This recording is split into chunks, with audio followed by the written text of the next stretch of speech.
স্বৰ্গত থকা মহান পিতৃ ঈশ্বৰ, তোমাৰ আচৰিত প্ৰেমৰ কাৰণে ধন্যবাদ। তুমি মানুহক সৃষ্টি কৰি নিষ্কলংক ৰূপে তুমি সৃষ্টি কৰা এডেন বাৰী ৰাখিছিলা, কিন্তু মানুহ অবাধ্য হৈ তোমাৰ পৰা বহু দূৰলৈ আঁতৰি গৈছিল। হ'লেও তুমি ত্যাগ কৰা নাই, তুমি বিচাৰিলা আৰু যুগে যুগে বিচাৰি মানুহক তুমি উদ্ধাৰ কৰিবৰ কাৰণে নিজৰ একমাত্ৰ পুত্ৰকে এই জগতলৈ পঠাই দিছিলা আৰু তেওঁ মানুহৰ মুক্তিৰ মূল্যৰ অৰ্থে নিজৰ প্ৰাণ দিলে। সেই পবিত্ৰ তেজৰ বাবে ধন্যবাদ পিতা। সেই তেজত আমাৰ ত্ৰাণকৰ্তা প্ৰভু যীশুৰ কৰ্মত তেওঁৰ যোগ্যতাত বিশ্বাস কৰাৰ দ্বাৰাই আজি আমি তোমাক পিতৃ বুলি মাতিব পাৰিছোঁ। এই সকলো আশীৰ্বাদৰ কাৰণে ধন্যবাদ প্ৰভু। আমি যোগ্য নহওঁ, তথাপি তুমি আমাক প্ৰেম কৰিলা, তাৰ কাৰণে ধন্যবাদ। মণ্ডলীত গোট খোৱা সকলোৰে ওপৰত তোমাৰ অনুগ্ৰহ হওক আৰু সকলোকে হয়তো ঈশ্বৰ যি তুমি তোমাক আৰু তুমি পঠোৱা যীচুক জানি অনন্ত জীৱনৰ ভাগী হৈ উপচি পৰা জীৱন উপভোগ কৰিবলৈ প্ৰভু তুমি আশীৰ্বাদ কৰা। আজি যি বিষয় আমি চাম, পবিত্ৰ আত্মা ঈশ্বৰ তুমি শিক্ষক হৈ আমাক শিক্ষা দিয়া, প্ৰাৰ্থনা যীচু নামত খুজিছোঁ। আমি আজি মথিয়ে লিখা 5 অধ্যায় 1 পদৰ পৰা 4 পদ, প্ৰভুৱে পৰ্বতত দিয়া উপদেশৰ পৰা কিছু কথা শিকো হওক। Matthew chapter 5 verses 1 to 4। মই 1 to পঢ়িছোঁ। তেওঁ সেই লোকসমূহক দেখি পৰ্বতৰ ওপৰলৈ গ'ল। পাছে তেওঁ বহিলত তেওঁৰ শিষ্যবিলাক তেওঁৰ ওচৰলৈ আহিল। তাতে তেওঁ এই কথাবোৰ উপদেশ দিবলৈ ধৰিলে। আত্মাৰ দৰিদ্ৰবিলাক ধন্য, কিয়নো স্বৰ্গ ৰাজ্য তেওঁবিলাকৰ।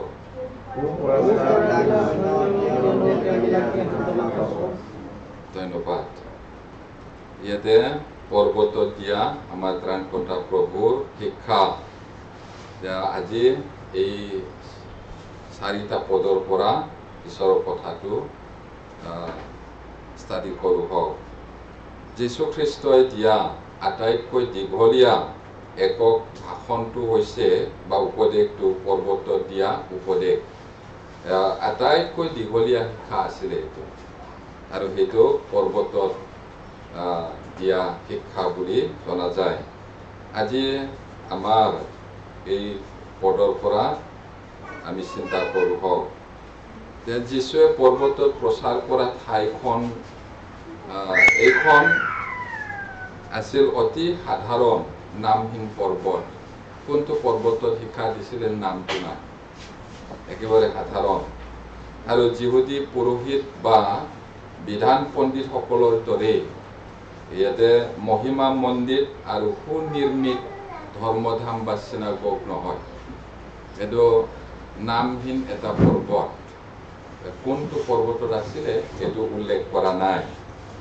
আৰু ধুনীয়াকৈ সজাই পৰাই বনোৱা ধৰ্মধামো নাছিলে।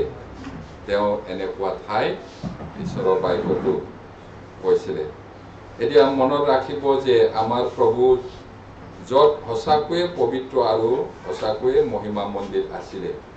এতিয়া তেওঁ পবিত্ৰ আৰু তেওঁ মহান হয়, কিন্তু তেওঁ কোনটো পৰ্বতত শিক্ষা দিছিলে সেই পৰ্বতৰ নামটো নাছিলে।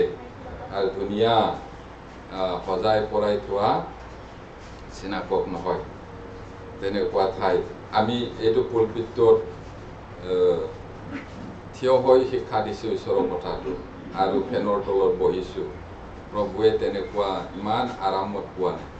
তেওঁৰ পুলপিটটো কেতিয়াবা নাও, কেতিয়াবা পৰ্বত, আৰু শ্ৰোতাবিলাকৰ চিটটো কেতিয়াবা বননিৰ ওপৰত, কেতিয়াবা শিলৰ ওপৰত, কেতিয়াবা থিয় হৈ, কেতিয়াবা নগৰৰ, কেতিয়াবা চহৰৰ, কেতিয়াবা হাবিত, এনেকুৱাহে তেওঁলোকে শুনিছিলে। এতিয়া আমি ফেনৰ তলত বহি ঈশ্বৰৰ বাক্য ভালকৈ বহি শুনিব পাৰিছোঁ, কিন্তু তেতিয়া তেনেকুৱা নাছিলে। যীশুৱে কিয় পৰ্বতত তেওঁৰ আটাইতকৈ দীঘলীয়া শুভবাৰ্তা প্ৰচাৰ কৰিছিল ইয়াৰ কেইবাটাও কাৰণ থকা যেন লাগে। এতিয়া পৰ্বতত দিয়া শিক্ষা সেইটো কিয় প্ৰভুৱে পৰ্বতত শিক্ষা দিছিলে, কিয় সেইটো কৈছিলে, তাত নিশ্চয় কিবা এটা অৰ্থ আছে। ইয়াত মিনিংলেছ নহয়, অৰ্থপূৰ্ণ। আৰু সেই কথাটো জানিবলৈ হ'লে আমি আকৌ পুৰণি নিয়মলৈ তাহানি মচিৰ দিনলৈ উৰা মাৰিব লাগিব, যাব লাগিব। তেতিয়াহে আমি যীশুৱে কোৱা কথাটো বুজি পাম। এতিয়া তাৰ আগতে আমি কেইটামান পুৰণি নিয়মৰ পৰা চাওঁ। প্ৰভুৱে যে কৈছে ইয়াত আত্মাত দৰিদ্ৰবিলাক ধন্য, কিয়নো স্বৰ্গৰাজ্য তেওঁবিলাকৰ, আৰু ভোগ কৰাবিলাক ধন্য, কিয়নো তেওঁবিলাক সান্তনা পাব। ইয়াতে গীতমালা 51 নম্বৰ 17 পদ, Psalms 51:17, গীতমালা 51 নম্বৰ 17 পদ পঢ়িম। ঈশ্বৰৰ বলি ভগ্ন মন, হে ঈশ্বৰ তুমি ভগ্ন আৰু খেলিচিত অগ্ৰাহ্য নকৰা। এতিয়া মানুহে ঈশ্বৰক ফল মূল দি, মাহ কুঁহিয়াৰ বা হাঁহ পাৰ দি সন্তুষ্ট কৰিব বিচাৰে। কি দি সন্তুষ্ট কৰিব? হাজাৰ হাজাৰ ভেড়া ছাগলী বলি দিব নেকি? তেওঁৱেই সৃষ্টিকৰ্তা। ঠুকে ঠুকে জাহাজী কল বা মালভোগ কল দি সন্তুষ্ট কৰিব বিচাৰিছে নেকি? সেই কলবোৰ ঈশ্বৰৰে হয়। বস্তাই বস্তা মাহ প্ৰসাদ বনাই ঈশ্বৰৰ সেৱা কৰিব নেকি? সেইটো তেওঁৱেই সৃষ্টি কৰা হয়। তেতিয়াহ'লে কেনেকৈ ঈশ্বৰক সন্তুষ্ট কৰিব? ঈশ্বৰক সন্তুষ্ট কৰিবলৈ হ'লে তেওঁক জানিব লাগিব। সঁচা ঈশ্বৰ এজন, আৰু তেওঁ পঠোৱা যীশু সত্য ঈশ্বৰ। সেই কথাটো জানি মন পালতাই ঘূৰি আহিলে কেতিয়াও শেষ নোহোৱা জীৱন পাব, সেইটোৱে কৈছে। আৰু ঈশ্বৰক সন্তুষ্ট কৰিবলৈ, ঈশ্বৰক ভক্তি কৰিবলৈ হ'লে কি কৈছে? ভগ্ন মন, ভাগি পৰা মন। কেনেকে ভাঙিব? আকৌ মনটো কেনেকে ভাঙিব? শাস্ত্ৰত লিখা আছে আটাইবোৰ পাপৰ অধীন, আৰু পাপীয়ে নৰকলৈ যাব, অনন্তকাল নৰকত থাকিব, আৰু ভয়ংকৰ বিচাৰ এদিন হ'ব। সেই কথাটো জানি আৰু ঈশ্বৰৰ আচৰিত প্ৰেম মৰমটো জানি, মই পাপী, মই দুৰ্বলী, উপায়হীন মানুহ বুলি মন পালতাই ভগ্ন মনেৰে ঈশ্বৰৰ ওচৰলৈ আহিলে ঈশ্বৰে তেনে মানুহক কেতিয়াও না নকৰে। সেইটো কৈছে। ঈশ্বৰক বলি দিবলৈ যদি মন হয়, টকা পইচা নহয়, ধান চাউল নহয়, সোণ ৰূপ নহয়, ভাগি পৰা মনটো বলি দিব লাগিব। ভাগি পৰা মন। তাৰপিছত ভগ্ন মন আৰু দুখ পোৱা অন্তৰক ঈশ্বৰে অগ্ৰাহ্য নকৰে। নিজে যে পাপী অযোগ্য সেইটো গম পাই পেলাই স্বীকাৰ কৰি ঈশ্বৰলৈ ঘূৰিব লাগিব। এইদৰে ঘূৰিলে ঈশ্বৰে কেতিয়াও না নকৰে, আৰু তেনে মানুহক ধন্য বুলি কৈছে। সেইটো ধন্য মানুহ, তেওঁবিলাকেহে আশীৰ্বাদ পাব। তাৰপিছত ধন্য মানুহ মানে আশীৰ্বাদ পোৱা, স্বৰ্গ ৰাজ্য তেওঁবিলাকৰ বুলি কৈছে। আৰু আইজায়া 57:15, যিচয়া 57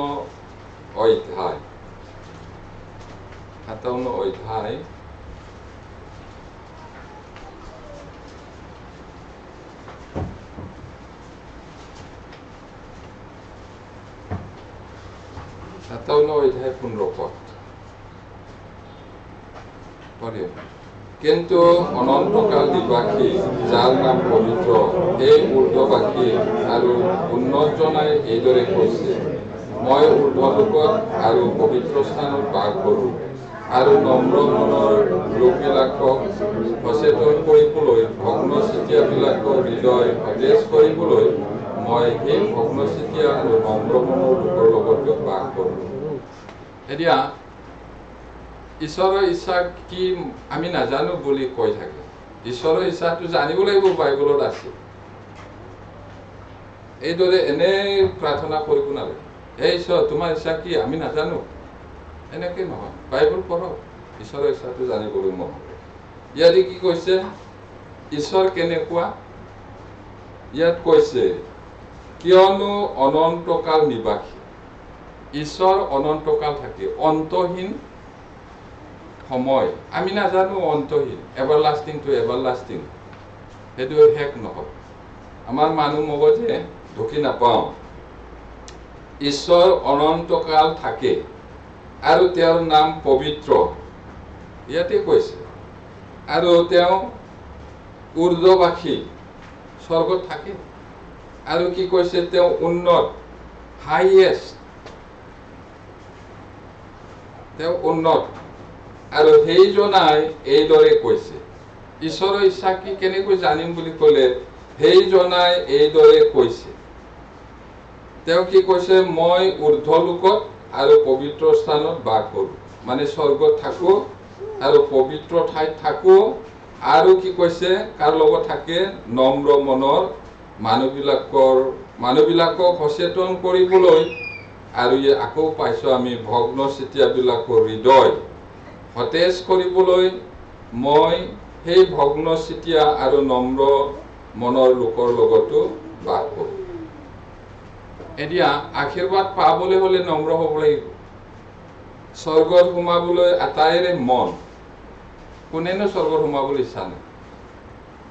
স্বৰ্গত সোমাবলৈ হলে সৰু ল'ৰাৰ নিচিনা মন হ'ব লাগিব কৈছে। মানুহটো বহুত ডাঙৰ হ'লে, মহান হ'ব পাৰে, বহুত শিক্ষিত হ'ব পাৰে, জগতৰ ৰজা মহাৰজা হ'ব পাৰে, হ'লেও স্বৰ্গত সোমাবলৈ হলে সৰু ল'ৰাৰ নিচিনা মন হ'ব লাগিব আৰু এইদৰে গ্ৰহণ কৰিব লাগিব। তেতিয়া ধন্য লোক, ঈশ্বৰে কৈছে আশীৰ্বাদ পাব।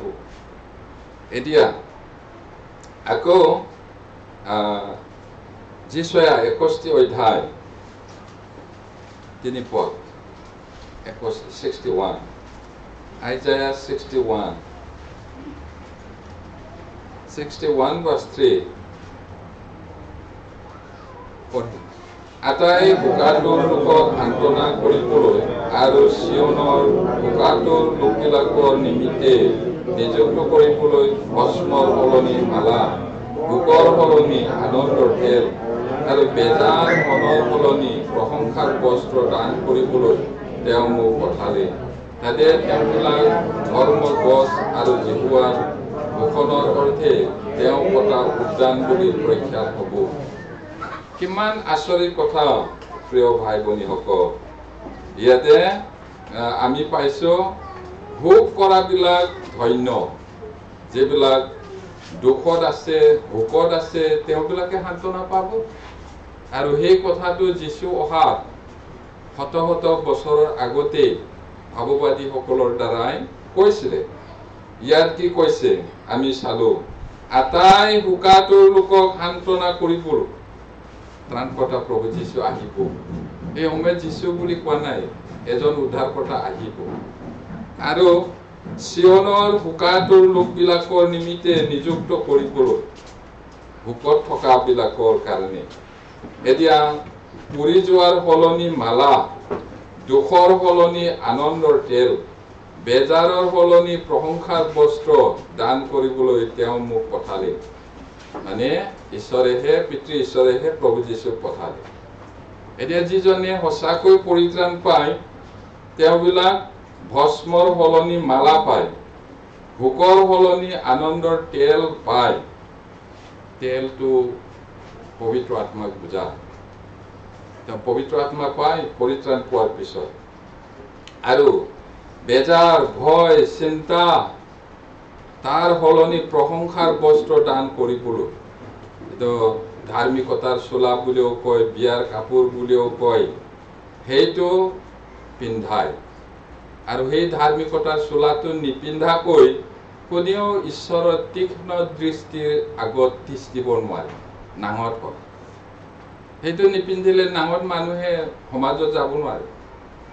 পৰিত্ৰাণৰ কাপোৰ নহলে বিয়াৰ কাপোৰ, সেইটো নিপিন্ধাকৈ ঈশ্বৰৰ আগত থিয় হ'ব নোৱাৰে সেইটো তেওঁ দিব সেইটোৰ কাৰণে তেওঁ মোক পঠালে বুলি কৈছে প্ৰভু যীশুৰ বিষয়ে কৈছে ইয়াত তেওঁ আহাৰ 700 বছৰৰ আগতে লিখিছে ইয়াত যীশুৰ বিষয়ে এতিয়া তাতে তেওঁবিলাক ধৰ্ম গছ আৰু জিহুৱাৰ ভূষণৰ অৰ্থে তেওঁই পতা উদ্যান বুলি প্ৰখ্যাত হ'ব বাইবেলত কি কৈছে যি গছে ভাল গুটি নধৰে তাক কাটি পেলোৱা হ'ব যি গছে ভাল গুটি ধৰে তাক আৰু অধিক গুটি হ'বলৈ কলম দিয়া হ'ব মানে মানুহকে বুজাইছে ভাল গছ মানে ঈশ্বৰৰ কথাটো শুনি শুভবাৰ্তাটো বিশ্বাস কৰি মন পালতে ঈশ্বৰলৈ আহা সেইটো ভাল গুটি ধৰি আৰু যদি শুনিও মন নাপালতাই তেতিয়াহ'লে তাক কটা যাব আৰু গছৰ গুৰিত এতিয়াই কুঠাৰ লাগি আছে বুলি কৈছে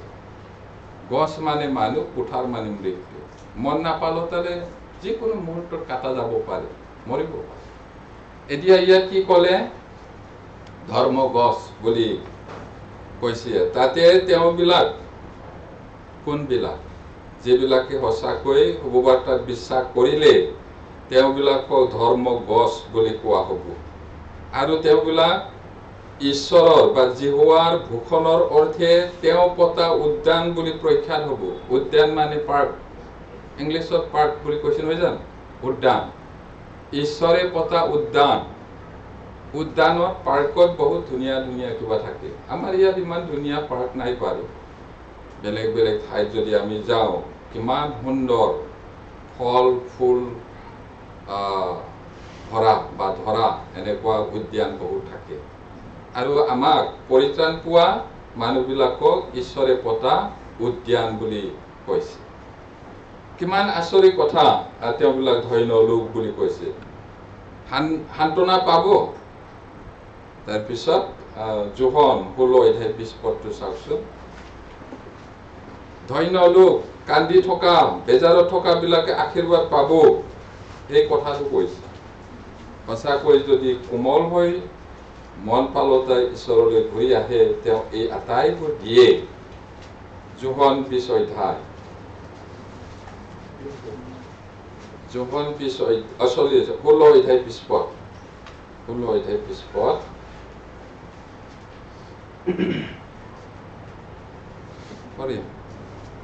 মই তোমালোকক ঈশ্বৰকে কওঁ তোমালোকে ক্ৰন্দন আৰু বিলাপ কৰিবা কিন্তু জগতে আনন্দ কৰিব তোমালোকে ভোগ কৰিবা কিন্তু পাছত তোমালোকৰ সেই ভোগ আনন্দ হৈ যাব শিষ্যবিলাকক প্ৰভু যীশুৱে কৈছিলে জগতে আনন্দ কৰিব হাঁহিব ফূৰ্তি কৰিব কিন্তু তোমালোকে ভোগ কৰিবা ভোগ মানে কেনেকাটো ক'ব আমি অসমীয়া কথাটো কৈ থাকো তথাপি কিছুমানে বুজিছে না নাই নাজানো নুবুজিলে অৰ্থটো নুবুজিলে ইমান নহ'ব ভোগ মানে কোনটো কান্দাটো কিবা এটা দুখ পালে কান্দিব পাৰে ভোকত কান্দিছে বুলি ক'লে এইটো আৰু গভীৰ ডাঙৰ ল'ৰাটো মৰিলে মাক বাপেকে কেনেকৈ কান্দিব ভোগ কৰিব বেজাৰটো নাযাব তেনেকুৱা আপোনজনৰ বিয়োগত ভোগ কৰি কান্দা তেনেকুৱা বহুত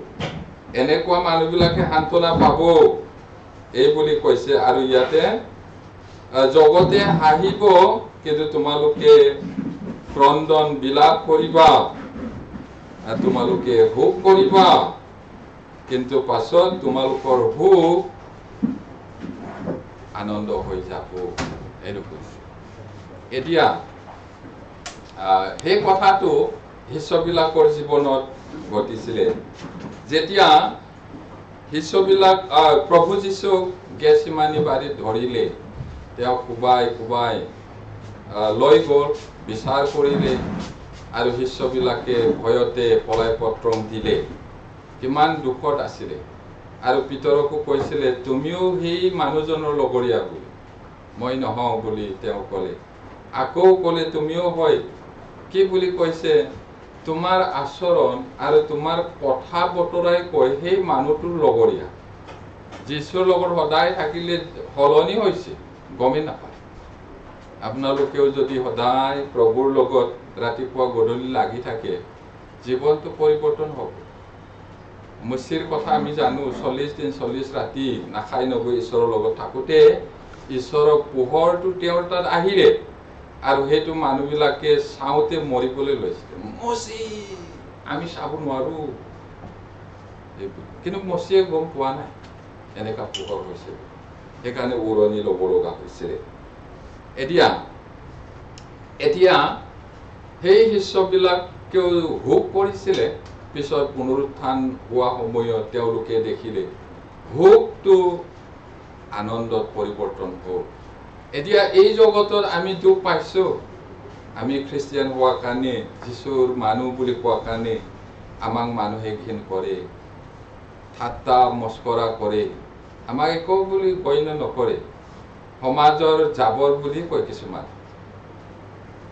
সঁচাকে এইবিলাক সমাজৰ জাবৰ যে দুখীয়া দৰিদ্ৰ তেওঁলোকক অলপ অলপ বগা ভাত ছটিয়াই দিলে কাউৰী আহাৰ দৰে আহা হয় বুলি কিন্তু আমি এনেকুৱা মানুহ নহয় ঈশ্বৰৰ বিশেষ মানুহ আৰু এই দুখ এই ঠাট্টা নিন্দা অপমানটো আনন্দত পৰিৱৰ্তন হ'ব এদিন আমি আনন্দ কৰিম উল্লাস কৰিম চেউৰী গৰুক গোহালিৰ পৰা মেলি দিওঁতে যেনেকৈ নেগুৰ দাঙি দৌৰে মেলা খোৱাৰ পিছত সেইদৰে আমি আনন্দ কৰিম বুলি কৈছে স্বৰ্গ এতিয়া প্ৰভু যীশুৱে যেটো শিক্ষা দিছিলে তো পৰ্বতত দিয়া শিক্ষা দীঘলীয়া শিক্ষা আৰু আমি অথনি কলো পৰ্বতত দিয়া শিক্ষাৰ অৰ্থ আছে এনেই নহয় এতিয়া আমি আকৌ পুৰণি নিয়মলৈ যাওঁ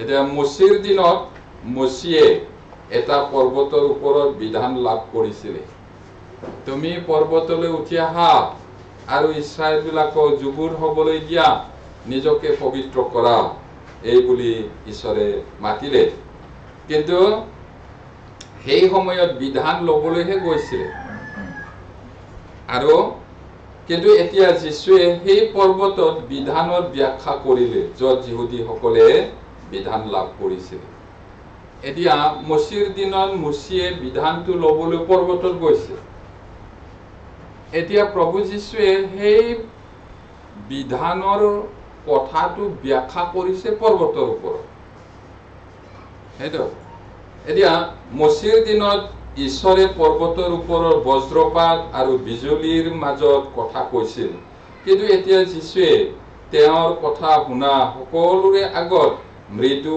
আৰু নম্ৰভাৱে কথা কৈছিল এতিয়া পাঠকটো মনত ৰাখিব যেতিয়া মচিয়ে বিধানটো ল'বলৈ গৈছিলে সেই সময়ত অতিশয় ভয়ংকৰ ঈশ্বৰৰ মাতটো আৰু জুই তাত আছিলে বিজুলী ঢেৰেকনি মাৰিছিলে মানুহ শুনি তিষ্টিব নোৱাৰে সেইটো কাৰণে মচি আমি মৰিম আপুনি ঈশ্বৰৰ লগত কথা পাতক তাৰপিছত আমাক কৈ দিয়ক বুলি কৈছে এইদৰে মচিয়ে সেই পৰ্বতৰ পৰা বিধানটো পাইছিলে এতিয়া সেই একেজন জিহুৱা পুৰণি নিয়মৰ জিহুৱাটোৱে যীশু আৰু এতিয়া সেই যীশুৱে কি ক'লে সেই পৰ্বতত কিন্তু এতিয়া যীশুৱে তেওঁৰ কথা শুনা সকলোৰে আগত মৃদু কোমল নম্ৰতাৰে কথা কৈছে বিজুলী নাই ঢেৰেকনি নাই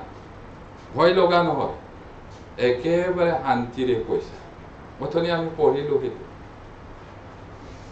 এতিয়া মচিৰ দিনত মানুহ পৰ্বতৰ ওচৰলৈ নাহে কিন্তু এতিয়া সকলোকে তেওঁ পৰ্বতলৈ নিমন্ত্ৰণ কৰা হৈছে এতিয়া কোনেও যাব নোৱাৰে মচিৰ সময়ত পৰ্বতলৈ গলেই মৰিব তাত লিখা আছে জীৱ জন্তু যিয়ে নহওক এইটো পৰ্বতৰ এইটো সীমাটো পাৰ হ'ব নালাগে নহলে ধনুকাৰ মাৰি মৰাব নহলে মৰিবই কিন্তু এতিয়া প্ৰভু যীশুৱে পৰ্বতত আটাইকে মাতিছে বহুত মানুহ গৈছিলে তাত এতিয়া কিয়নো যিকোনো ব্যক্তিয়ে যীশুৰ ওচৰলৈ আহিব বিচাৰিছিল তেওঁ মুক্তভাৱে আহিব পাৰিছিল মচিৰ সময়ত মচিৰ বাহিৰে বেলেগ যাব নোৱাৰে মৰিব কিন্তু এতিয়া যীশুৰ সময়ত তেওঁ কোমলভাৱে নম্ৰতাৰে মাতিছে আৰু যিমানে আহিবলৈ ইচ্ছা কৰে কাকো বাধা দিয়া আহিব পাৰে। এই কাৰণে যীশুৱে যিহুদী আৰু সমগ্ৰ জগতৰ আগত বিশেষকৈ পৰ্বতত ঈশ্বৰৰ মহান বাক্য প্ৰচাৰ কৰিছিল। কি কাৰণে প্ৰচাৰ কৰিছিলে? তেতিয়া মানুহে যাব নোৱাৰে, কিন্তু এতিয়া আটাইকে মাতিছে। যোনে আহিবলৈ মন হয় তেওঁ আহিব পাৰে। এতিয়া আমি আটাইয়ে আশীৰ্বাদ পাবলৈ হলে নম্ৰতাৰ উপত্যকাইদি যাব লাগিব। In order to receive blessings from God, we have to walk on the valley of humbleness. নম্ৰতাৰ উপত্যকাইদি চলিব লাগিব, অহংকাৰৰ পৰ্বতত নহয়। অহংকাৰৰ পৰ্বতত যদি যায় আশীৰ্বাদ নাই। নম্ৰতাৰ কোমলতাৰ উপত্যকাইদি চলিলে ঈশ্বৰৰ পৰা আশীৰ্বাদ পাব। এতিয়া আমি চিন্তা কৰো হওক, পৰ্বতৰ উপদেশ কাৰ লগত কথা পাতিছিলে? লক্ষ্যটো কোনটো আছিল? এতিয়া প্ৰভু যীশুৱে পৰ্বতৰ ওপৰত বহি শিক্ষা দিছিলে বুলি কয়। টাৰ্গেটটো কোন? কাক লক্ষ্য কৰি কথাটো কৈছিলে? মূলতঃ পৰ্বতৰ ওপৰত উপদেশ দিয়াটো যিহুদী লোকসকলৰ বাবে তেনেকৈয়ে ভবা হয়, মেইনলি যিহুদী বিলাকৰ কাৰণে বুলি ভবা হয়। এতিয়া যিসকলৰ সেই সময়ত ঈশ্বৰৰ মনোনীত লোকসকলৰ মৰ্যাদা আছিলে, তেওঁ ঈশ্বৰৰ মনোনীত পবিত্ৰ জাতিৰ মহান জাতিৰ বুলি তেওঁবিলাক বিখ্যাত আছিল আৰু তেওঁবিলাকক উদ্দেশ্যি তেওঁ এই শিক্ষাটো দিছিলে। ঈশ্বৰৰ মনোনীত লোক হিচাপে তেওঁলোকৰ এটা ভূমিকা আৰু দায়িত্ব আছিলে।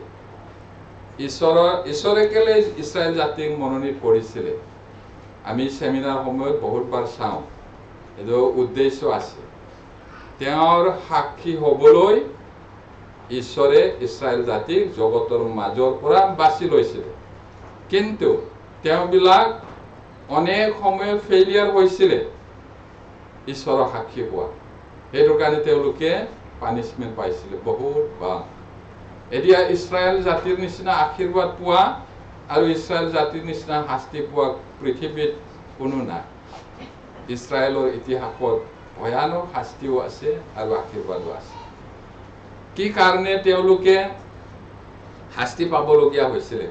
কাৰণ তেওঁলোক জগতৰ মানুহৰ কাৰণে আৰ্হি হ'ব লাগিছিলে, কিন্তু তেওঁলোকে অবাধ্য হৈ অনেকবাৰ মূৰ্তিৰ পাছত চলিছিল, সেইটো কাৰণে শাস্তি পাইছিল।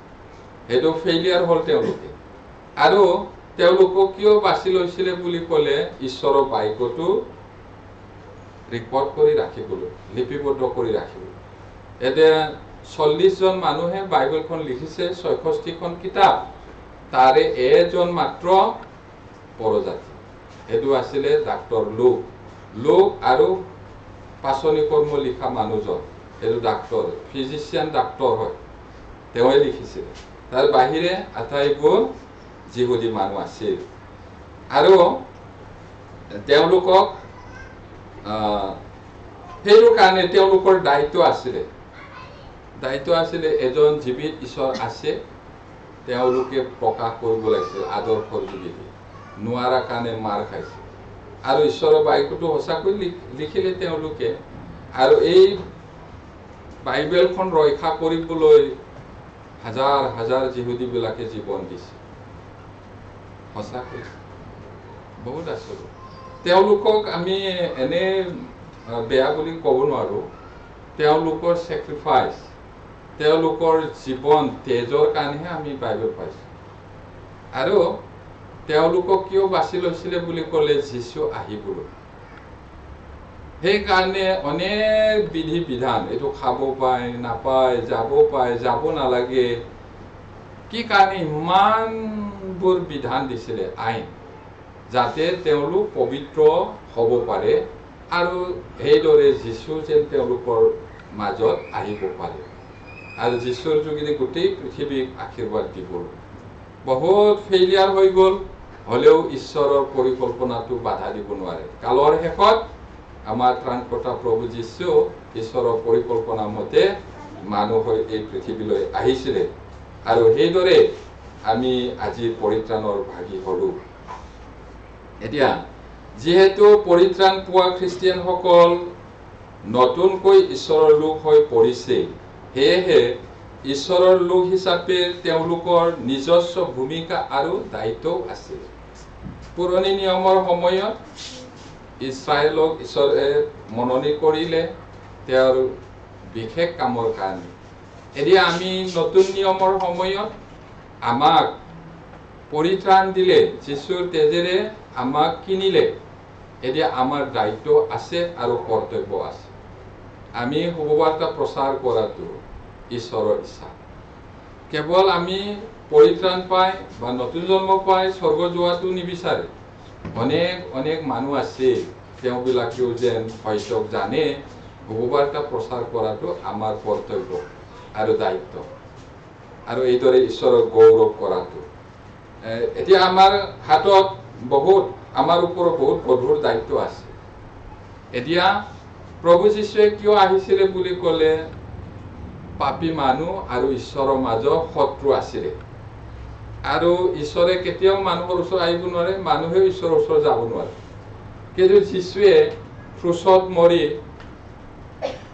সেইটো পুনৰ মিলন কৰিলে আৰু এতিয়া নতুন জন্ম পোৱা পৰিত্ৰাণ পোৱা খ্ৰীষ্টিয়ানবিলাকৰ ওপৰত সেই ৰেছপঞ্চিবিলিটিটো আছে সেই মিলনৰ কাৰ্যটো আমাৰ ওপৰত আছে আমি শুভবাৰ্তা প্ৰচাৰ কৰিব লাগিব মানুহে বুজি মন ফলতে ঘূৰি আহিলে পুনৰ মিলন হয় ঈশ্বৰৰ লগত আৰু তেতিয়াহে স্বৰ্গ যাব পাৰে সেইটো বহুত গুৰুত্বপূৰ্ণ বিষয় আৰু তৃতীয়তে ই এনেকুৱা এটা মাত যিটো পৃথিৱীৰ সকলো মানুহে শুনিব মানে পৰ্বতত দিয়া শিক্ষাটো গোটেই পৃথিৱীৰ মানুহে শুনিব লাগিব শুনিব এতিয়া শুনিছে কাৰণ তেওঁলোকে ঈশ্বৰৰ বাক্য শুনিব লাগিব হৃদয়ৰ দুৱাৰ খুলিব লাগিব অনুতাপ কৰিব লাগিব আৰু পৰিত্ৰাণ পাব লাগিব যাতে তেওঁলোকে ঈশ্বৰৰ সন্তান ঈশ্বৰৰ সান্তনা আৰু সত্য আশীৰ্বাদ লাভ কৰিব পাৰে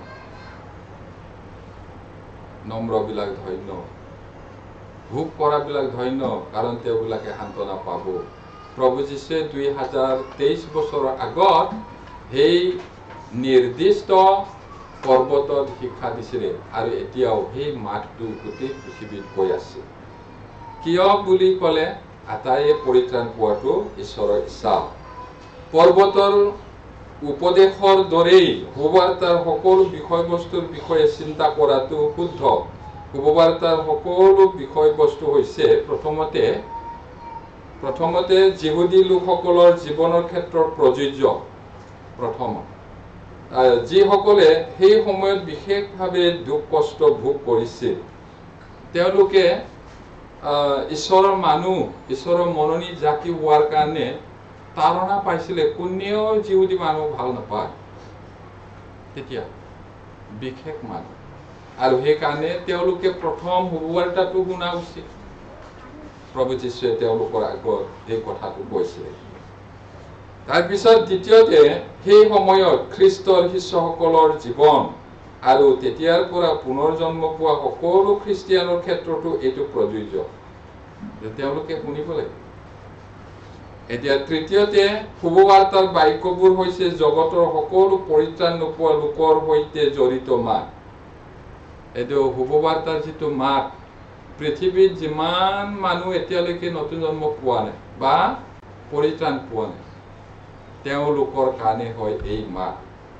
সেই পৰ্বতত দিয়া শিক্ষাটো উপদেশটো শুভবাৰ্তাৰ সকলো বিষয়বস্তু পৰিত্ৰাণ নোপোৱা সকলোকে পৰিত্ৰাণ পাবলৈ আৰু অনন্ত জীৱন আৰু আশা লাভ কৰিবলৈ নেতৃত্ব দিবলৈ লিখা হৈছে পৰিত্ৰাণ নোপোৱাবিলাকে পৰিত্ৰাণ পাবলৈ আশা নাইকিয়াবিলাক আশা পাবলৈ জীৱন নাইকিয়াবিলাক অনন্ত জীৱন পাবলৈ এইটো কাৰণে লিখা হৈছে এতিয়া যীশুৱে পৰ্বতত দিয়া উপদেশৰ প্ৰথম বাক্যৰ আৰম্ভণি এইদৰে হৈছিলে আমি আকৌ মেইন টেক্সট যাওঁ ইয়াতে 3 পদটো আকৌ চাব মই পঢ়ি দিছোঁ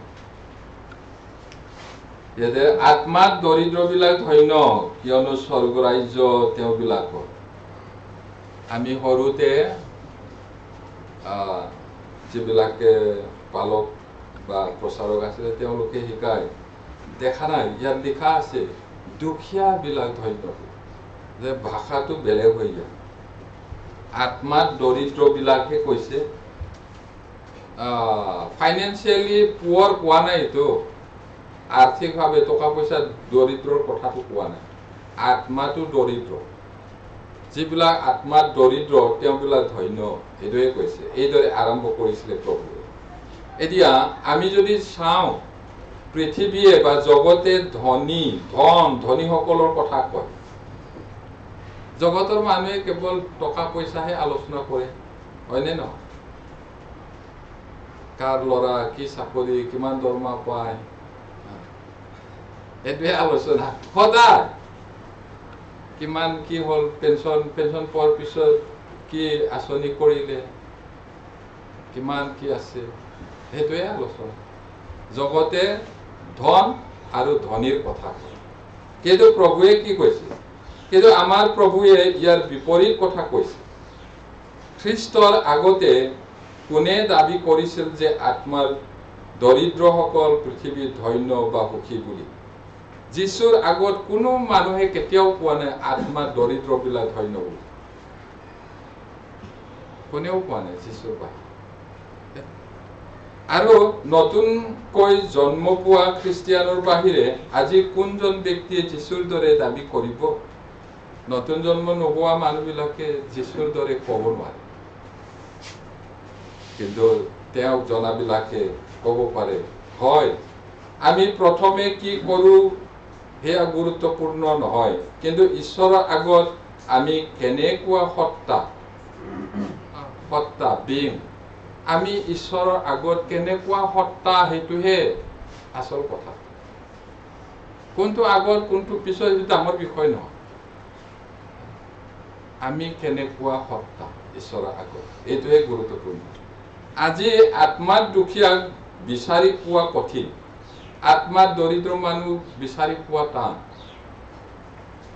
কিন্তু ঈশ্বৰৰ মতে প্ৰভুৰ মতে যিসকল আত্মাত দৰিদ্ৰ তেওঁবিলাক ধন্য আশীৰ্বাদ পাব আৰ্থিকভাৱে দৰিদ্ৰ ব্যক্তি আত্মাত দুখীয়া হ'বই লাগিব বুলি ক'ব নোৱাৰি টকা পইচা দুখীয়া মানুহটো আত্মাত দুখীয়া হয় বুলি ক'ব নোৱাৰি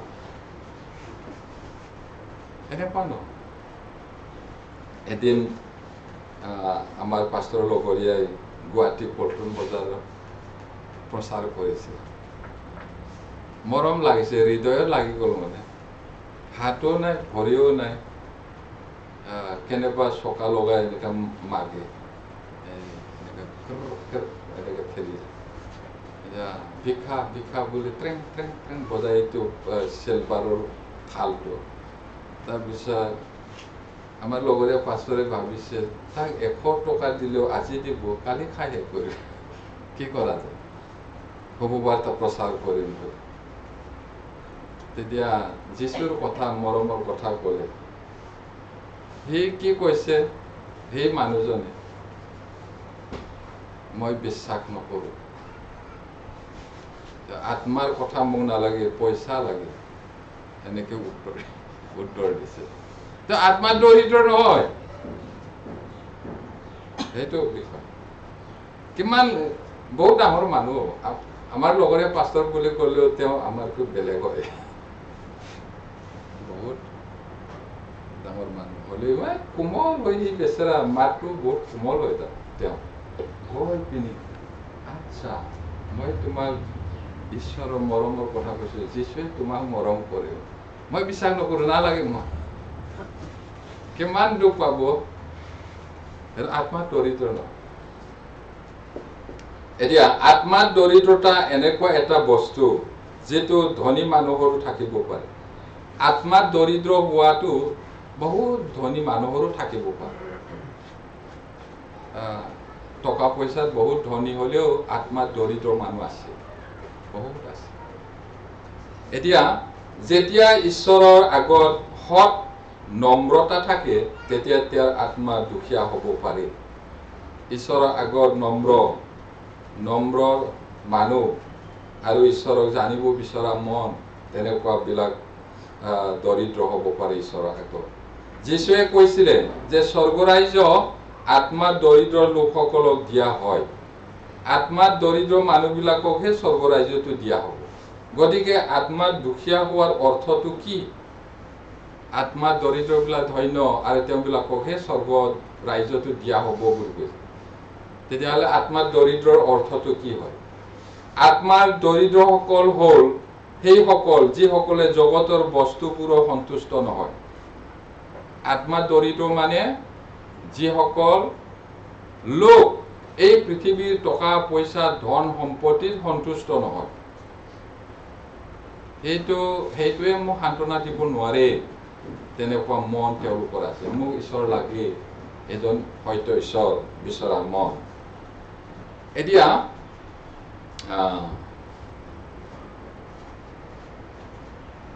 আত্মাৰ দৰিদ্ৰসকল হ'ল সেইসকল যিসকলে সেইবোৰৰ সন্তুষ্ট নহয়। তেওঁলোক এই জগতৰ বস্তুত সন্তুষ্ট নহয়, মেটেৰিয়েলিজিম নহয়, মেটাৰত সন্তুষ্ট নহয়, কিন্তু সদায় আত্মিক আৰু চিৰকলীয়া সত্যৰ সন্ধানত তেওঁলোকে থাকে। এইদৰে আত্মাৰ দৰিদ্ৰসকলে জানে যে তেওঁলোক অসাৰ আৰু উপলব্ধি কৰে যে এই জগতখনো অসাৰ আৰু তেওঁলোকে চিৰকলীয়া বস্তুৰ পিছত যায়। এই জগতৰ সকলো বিষয় বস্তুবিলাক অসাৰ হয় আৰু যেতিয়া ঈশ্বৰক জানিব তেতিয়া এই বিষয়বিলাক অসাৰ, নিজেও অসাৰ বুলি গম পায়। এতিয়া চলমনতকৈ কোনে ধনী হ'ব পাৰে? বাইবেলত লিখিছে চলমন জ্ঞানতো আটাইতকৈ জ্ঞানী বুলি কৈছে। তেওঁৰ আগত আৰু তেওঁৰ পিছত নহ'ব বুলি কৈছে। কেনেকৈ জোখে ময়ো নাজানো, নহ'ব। আৰু তেওঁৰ নিচিনা ধনী কোনে হ'ব পাৰে? আৰু তেওঁ নজনা একোৱে নাই।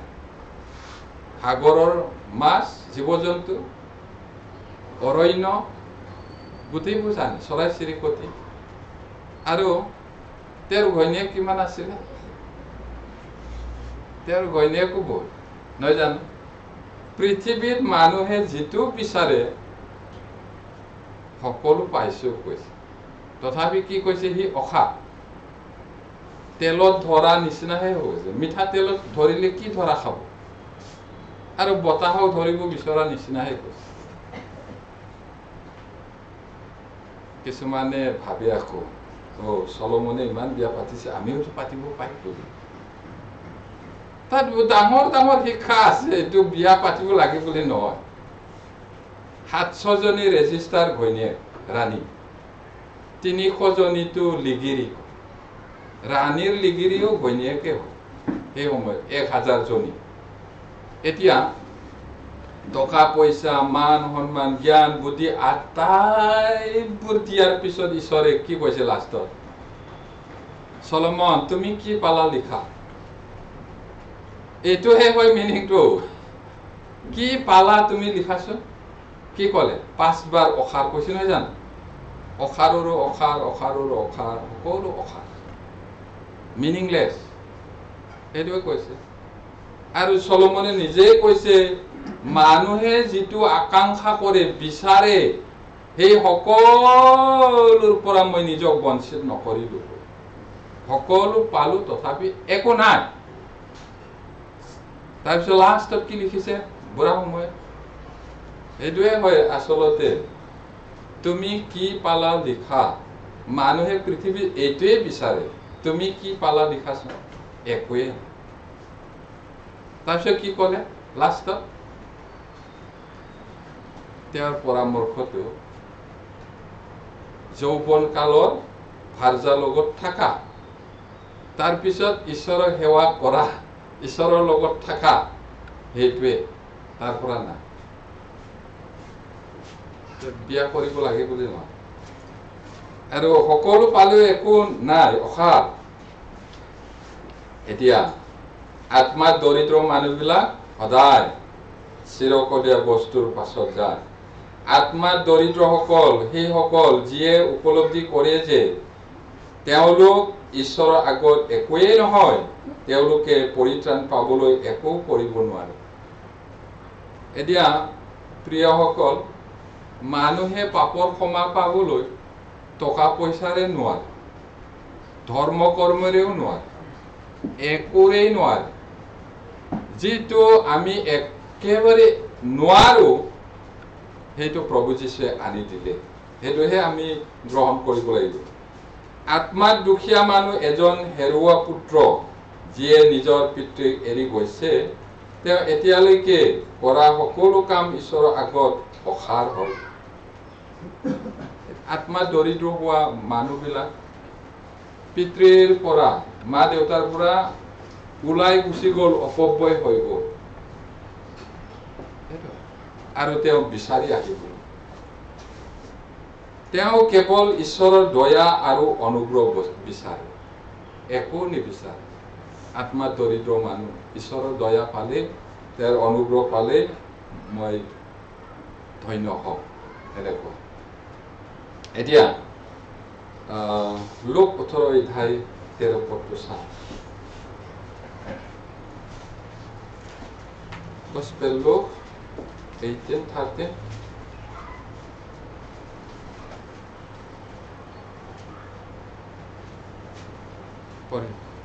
কিন্তু কৰতোলাই আঁতৰত থিয় হৈ স্বৰ্গৰ ফালে চকুকে তুলিবলৈ সাহা নাপায়, নিজৰ হিয়া ভুকুৱাই ক'লে, হে ঈশ্বৰ, পাপী যি মই, মোলৈ প্ৰায়শ্চিত্তৰ দ্বাৰাই প্ৰসন্ন হওক। এইটো আত্মাত দৰিদ্ৰ মানুহ। তেওঁ নিজকে হিয়া ভুকুৱাই ঈশ্বৰৰ ওচৰত কিদৰে প্ৰাৰ্থনা কৰিছে। আৰু প্ৰভু যীশুৱে কৈছে, সিজনতকৈ ইজনহে ধাৰ্মিক বুলি গণ্য হ'ল, আশীৰ্বাদ পাই ঘৰলৈ গ'ল। আমাৰ ত্ৰাণকৰ্তা প্ৰভুৱে দুজন মানুহ প্ৰাৰ্থনা কৰাৰ কথা কৈছিলে। এজনটো নিজৰ ধৰ্ম কৰ্ম, এইটো কৰোঁ সেইটো কৰোঁ, এইটো দিওঁ, এনেকুৱা কৈছিলে ঈশ্বৰৰ আগত। কিন্তু সি আত্মাত দৰিদ্ৰ মানুহ, কেৱল ঈশ্বৰৰ অনুগ্ৰহ বিচাৰিলে। এতিয়া ঈশ্বৰৰ মহান পৰিত্ৰাণ হ'ল তেওঁ ইয়াক বিনামূলীয়াকৈ দিয়ে, টকা অবিহনে। এতিয়া মহাপৰিত্ৰাণ বা মহৎ পৰিত্ৰাণ বুলি ক'লে ঈশ্বৰে যাক বিনামূল্যে দিয়ে, টকা অবিহনে, টকাৰে কিনিব নোৱাৰে, ধনেৰে কিনিব নোৱাৰে, বুদ্ধিৰে কিনিব নোৱাৰে। যিটো কিনিব নোৱাৰে তাক বিনামূল্যে দিয়ে ঈশ্বৰে। পৃথিৱীত অক্সিজেনটো আমি কিনিব নোৱাৰো, বিনামূল্যে দিছে। বেলিৰ পোহৰটো কিনিব নোৱাৰো, ঈশ্বৰে আমাক এনেই দিছে। অনন্ত জীৱন বা পৰিত্ৰাণটোও আমি কিনিব নোৱাৰো, সেইটো কাৰণে ঈশ্বৰে বিনামূল্যে দিলে। যদি ঈশ্বৰে পৰিত্ৰাণ বিক্ৰী কৰিছে, তেন্তে কোনো মানুহেই সেই পৰিত্ৰাণ লাভ কৰিব নোৱাৰে। যদি ঈশ্বৰে পৰিত্ৰাণটো বিক্ৰী কৰিলেহেঁতেন, পৃথিৱীত কোনো মানুহ নাই যোনে কিনিব পাৰিব। গোটেই পৃথিৱীটো বিক্ৰী কৰিলেও এটা আত্মাটো কিনিব নোৱাৰিব, কোনেও নোৱাৰে। সেইটো কাৰণে ঈশ্বৰে বিনামূল্যে তাক দিলে। ঈশ্বৰে জানে পৃথিৱীত কোনো ধনী মানুহ নাই যিয়ে পৰিত্ৰাণ কিনিব পাৰে। গতিকে তেওঁ আত্মাৰ দৰিদ্ৰবিলাকক, যিসকলে কেৱল ঈশ্বৰৰ ক্ষমা আৰু ঈশ্বৰৰ অনুগ্ৰহ বিচাৰে, তেওঁলোকক বিনামূলীয়াকৈ চিৰকলীয়া পৰিত্ৰাণটো দিছে। কিনিব নোৱাৰে কাৰণে বিনামূল্যে দিছে। কাক দিয়ে? যিবিলাক আত্মাত দৰিদ্ৰ, নিজকে একো নহয়, ঈশ্বৰৰ অনুগ্ৰহ মাত্ৰ বিচাৰে, তেওঁবিলাকক তেওঁ দিয়ে। যেতিয়া মানুহে উপলব্ধি কৰিব যে তেওঁ ঈশ্বৰৰ আগত ভিখাৰীৰ দৰে দুখীয়া, তেতিয়াহে তেওঁলোকে ঈশ্বৰৰ দয়া আৰু প্ৰকৃত ধন সম্পত্তি বিচাৰিব পাৰিব। অসাৰৰো অসাৰ, মই একো নহওঁ, পাপী যি মই, মোলৈ অনুগ্ৰহ দান কৰক, ক্ষমা কৰক, এনেকুৱা ভগ্ন চিতেৰে আহিব লাগিব ঈশ্বৰৰ ওচৰত, তেতিয়াহে পাব, বিনামূল্যে পাব। হয়, ঠিকেই আছে। সেইবাবে আত্মাত দুখীয়াসকলক শুভবাৰ্তা প্ৰচাৰ কৰা হয় আৰু তেওঁলোকে স্বৰ্গৰাজ্যৰ অধিকাৰী হ'ব পাৰে। সেইকাৰণে বহুত ঠাইত শুভবাৰ্তা প্ৰচাৰ কৰা হয়, কিন্তু কেইজন মানুহে বুজি পায়। কেলে? কাৰণ তেওঁলোকে দুখীয়া হৈ আত্মাত ঈশ্বৰক বিচাৰিছে, সত্যক বিচাৰিছে, আৰু তেওঁলোকে পায়। আৰু অনেকে শুনে কিন্তু একো নাপায়। ইয়াতে মঠি 11:5 আত্মাত দৰিদ্ৰ মানুহে পৰিত্ৰাণ পোৱাৰ উদাহৰণ বহুত আছে বাইবেলত, তাকেই পঢ়িম হওক। 11:5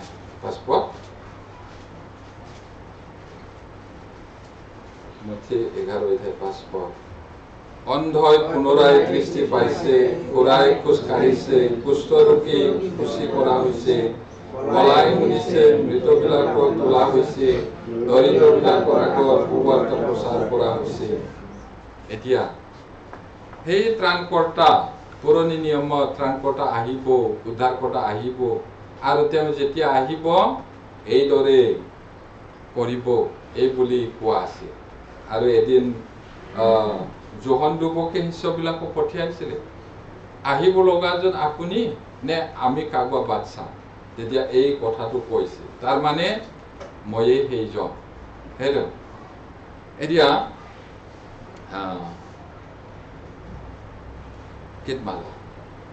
গীতমালা 40:17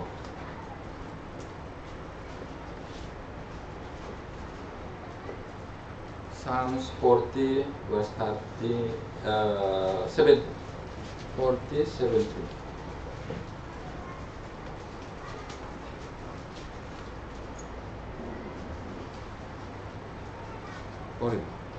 হে জিহুৱা মোক 40:17 কিন্তু মই হলে দুখী আৰু দৰিদ্ৰ, তথাপি প্ৰভু মোলৈ চিন্তা কৰে। তুমি মোৰ সহায় আৰু মোৰ ত্ৰাণকৰ্তা, হে মোৰ ঈশ্বৰ, পলম নকৰিবা। কিমান আচৰিতকে কৈছে ইয়াতে দায়ুদ জানো দুখীয়া আছিলে? তেওঁ ৰজা, তেওঁৰ কি নাই? সকলো আছিলে। কিন্তু তেওঁৰ প্ৰাৰ্থনাটো চাওকচোন, কিমান আচৰিতকৈ নম্ৰতাৰে প্ৰাৰ্থনা কৰিছে। মই হলে দুখী আৰু দৰিদ্ৰ, এইটো টকা পইচা দৰিদ্ৰটো কোৱা নাই, ৰজা হয় তেওঁ। আৰু কি কৈছে? তথাপি প্ৰভু মোলৈ চিন্তা কৰে। তুমি মোৰ সহায় আৰু মোৰ ত্ৰাণকৰ্তা, হে মোৰ ঈশ্বৰ, পলম নকৰিবা। তেওঁ আত্মাত দৰিদ্ৰ আৰু নম্ৰ মানুহ আছিলে। এতিয়া তাৰে গীতমালা 72:13 তেওঁ দুখী দৰিদ্ৰক মৰম কৰে আৰু দৰিদ্ৰবিলাকৰ প্ৰাণটো ৰক্ষা কৰে। সৰ্বোপৰি ঈশ্বৰ দুখীয়া মানুহ বিলাককো চিন্তা কৰে। 72:13 তেওঁ দুখী দৰিদ্ৰক কৃপা কৰিব, তেওঁ দৰিদ্ৰবিলাকৰ প্ৰাণ ৰক্ষা কৰিব। এতিয়া আত্মাত দৰিদ্ৰবিলাক আৰু আত্মাৰ দুখীবিলাক তেওঁ কৃপা কৰিব, তেওঁৰ ওচৰলৈ আহিলে, আৰু তেওঁলোকৰ প্ৰাণটো ৰক্ষা কৰিব। টকা পইচা দুখীয়া, একেবাৰে দুখীয়া নিচলা হলেও আত্মাত দৰিদ্ৰ নহয়, মহা অহংকাৰী থাকে, তেনেকুৱাবিলাকক ঈশ্বৰে উদ্ধাৰ নকৰে, কাৰণ তেওঁলোকে বিচৰাই নাই। আৰু যিচয়া 66:2 Isaiah 66:2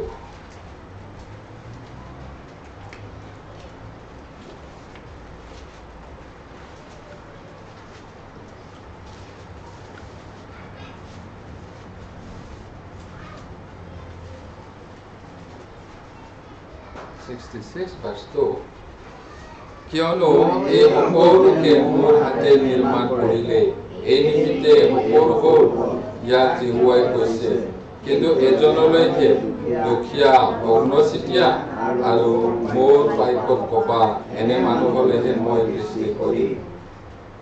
তেওঁ সৰ্বোপৰি জনা ঈশ্বৰ, আটাইৰে সৃষ্টিকৰ্তা।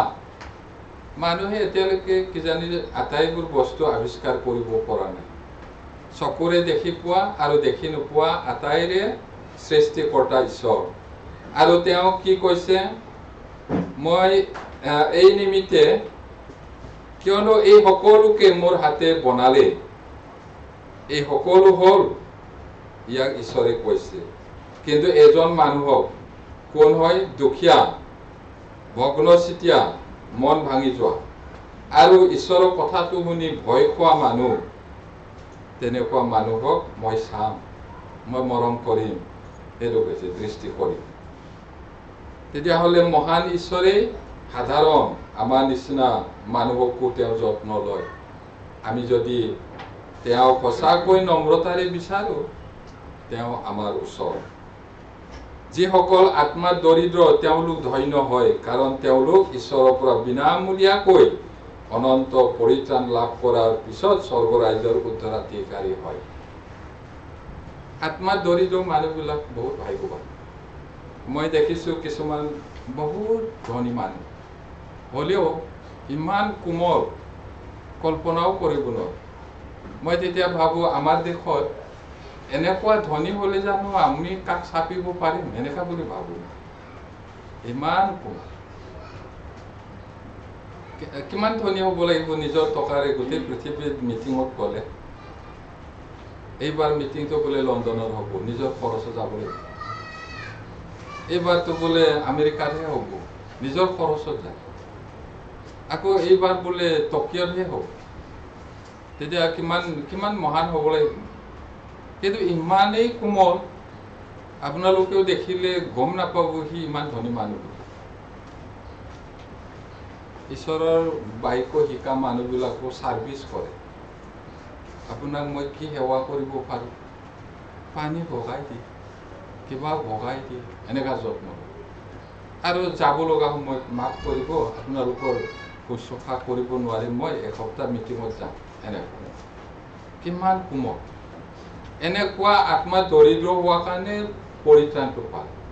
আৰু ঈশ্বৰ যে মহান হয় তাক জানি পিনি তেওঁ ঈশ্বৰৰ দাসবিলাকক সেৱা কৰে। কিমান কোমল হ'ব লাগিব। কিন্তু মহান মানুহে, বহুত ধনী মানুহ হ'লেও নম্ৰ আছে। এতিয়া এটা কথা মনত ৰাখিব লাগিব, পৰিত্ৰাণ পোৱাৰ পিছতো আমি আত্মাত দুখীয়া হৈ থাকিবলৈ চেষ্টা কৰিব লাগিব। নতুন জন্ম পালো, পৰিত্ৰাণ পালো, স্বৰ্গবাসী হলো, হৈ গ'ল, এনেকা নহয়। আত্মাত দৰিদ্ৰটো থাকিব। ঈশ্বৰক বিচৰা মন, ঈশ্বৰক ভয় কৰা মন, ঈশ্বৰৰ বাধ্য হোৱা মন, নম্ৰতা মন, সেইটো। আমি বিশ্বাসীসকল নম্ৰতাৰ উপত্যকাইদি যাব লাগিব। আমি অহংকাৰৰ পৰ্বতৰ ওপৰে ওপৰে নহয়। অহংকাৰীবিলাকৰ চকুটোৱে ডাঙৰ ডাঙৰ থাকে। গম পাই নহয়? গম পায়নে না? গম পাওঁ। ডিঙিটো ডাঙৰ ডাঙৰ হৈ থাকে, ফুলি থাকে অহংকাৰ। আমি ঈশ্বৰৰ জনা মানুহটো এনেকা হ'ব। যদিও আমি ইতিমধ্যে ঈশ্বৰৰ কৃপাত পৰিত্ৰাণ পাইছো, তথাপিও আমি উপলব্ধি কৰিব লাগিব যে আমি এতিয়াও দুৰ্বল আৰু ঈশ্বৰৰ আগত একোৱেই নহয়। আৰু আমি কেৱল ঈশ্বৰৰ অনুগ্ৰহত জীয়াই থাকিব পাৰো, এই মনোভাৱটো আমাৰ থাকিব লাগিব। এতিয়া কিছুমান মানুহৰ এটা স্বভাৱ থাকে, মানুহৰ আগত বহুত কোমল নম্ৰ, মাখনৰ নিচিনা কোমল মাতটো, কিন্তু ঈশ্বৰৰ আগত যে নহয়, ভিতৰত যে নহয়। সেইটো বাইবেলত লিখা আছে, মাখনৰ নিচিনা কোমল জিভাটো, কিন্তু হৃদয়টো হ'লে তৰোৱাল আছে, চোকা তৰোৱাল। এনেকুৱা হ'ব নাই। সঁচাকৈ নম্ৰ হোৱা উচিত ঈশ্বৰৰ আগত। গতিকে আমাৰ হৃদয়ৰ দৰিদ্ৰতা বজাই ৰাখিবলৈ আমি সদায় প্ৰাৰ্থনা আৰু ঈশ্বৰৰ লগত দৈনন্দিন কৃপা বিচাৰিব লাগিব। আত্মা দৰিদ্ৰ হৈ থাকিব। মেইন টেক্সত আকৌ যাওঁ। মেইন টেক্সত 4 পদটো পঢ়িম।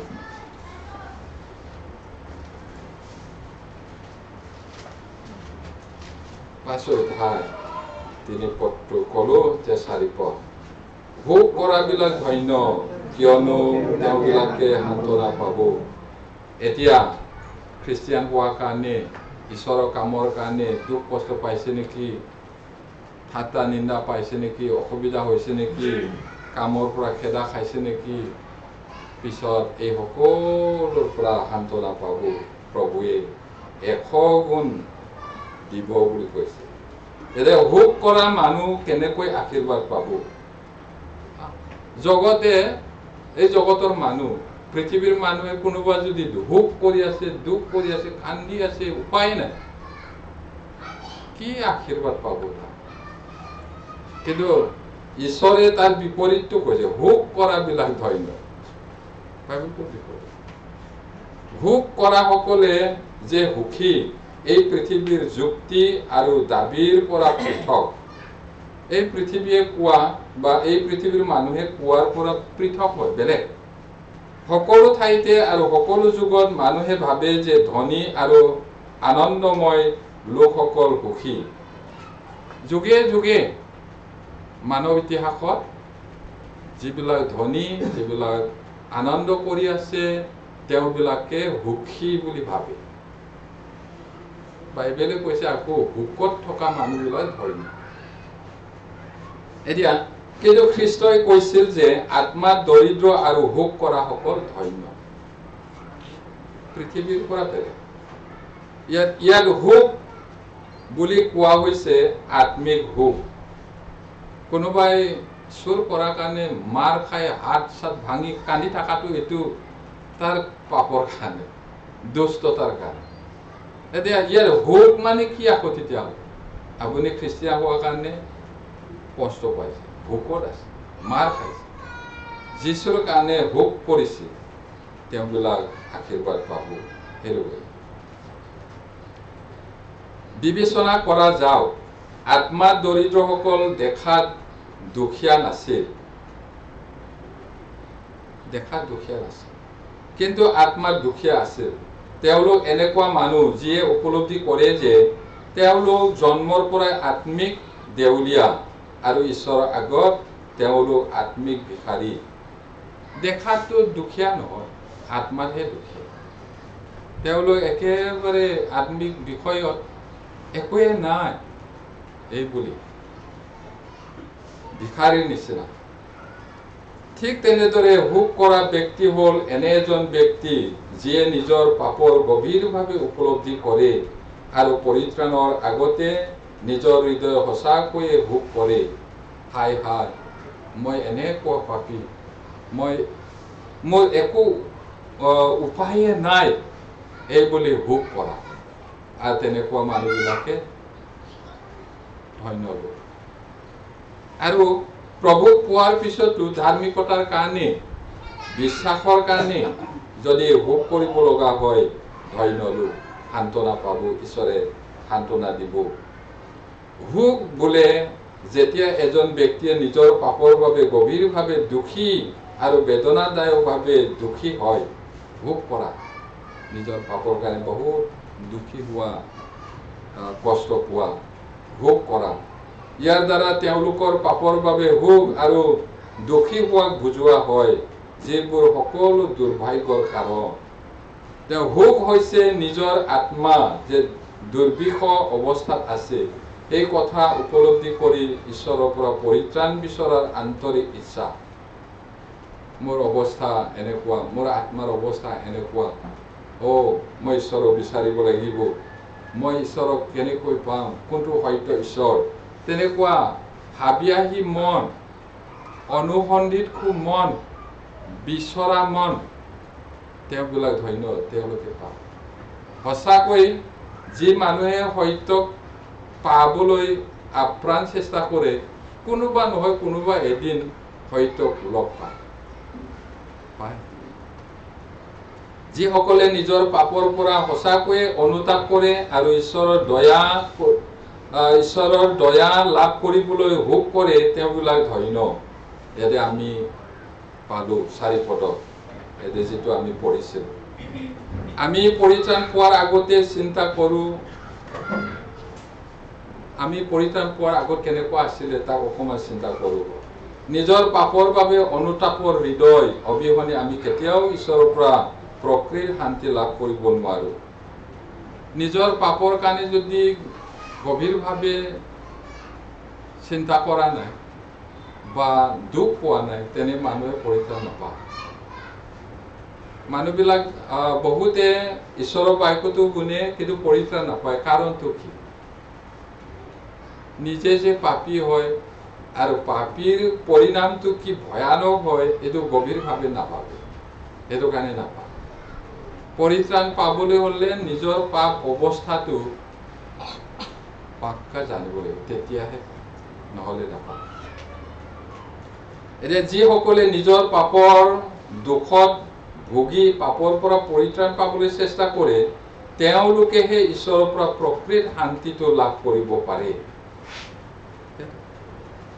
এতিয়া আমি অথনি পঢ়িছিলোঁ গীতমালা 51 নম্বৰ 17 পদত, ঈশ্বৰ ভগ্ন চিতীয়াবিলাকো কেতিয়াও না নকৰে। ঈশ্বৰৰ কথা শুনি ভয় খোৱা আৰু ভগ্ন মন সেইটো কেতিয়াও না নকৰে। ঈশ্বৰে তেওঁ ৰক্ষা কৰে। জুৱেল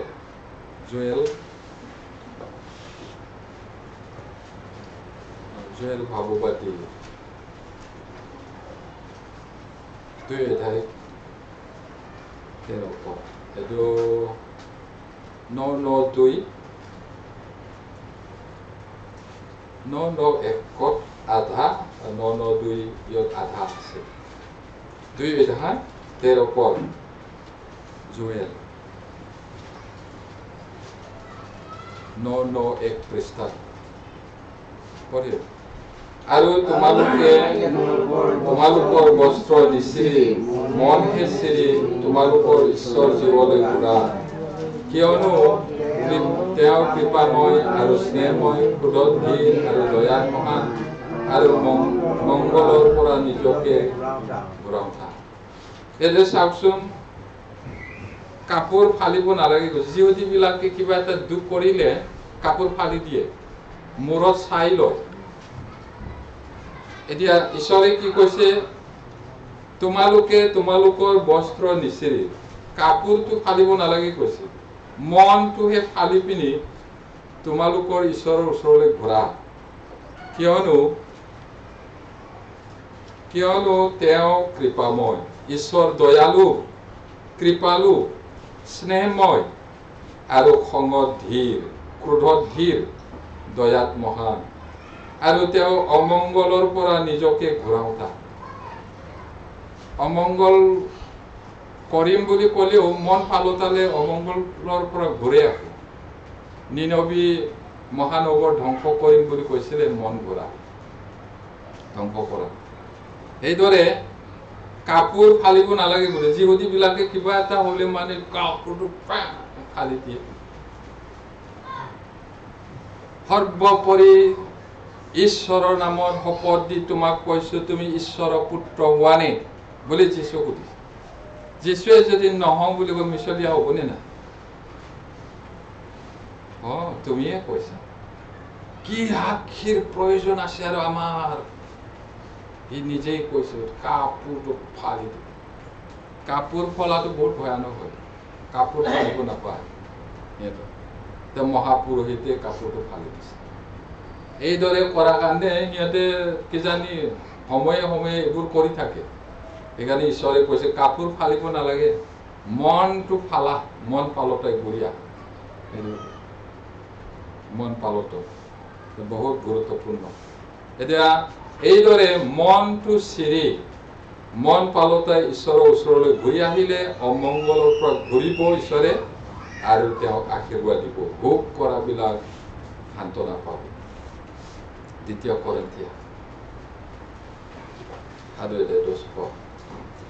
Korinthians 7:10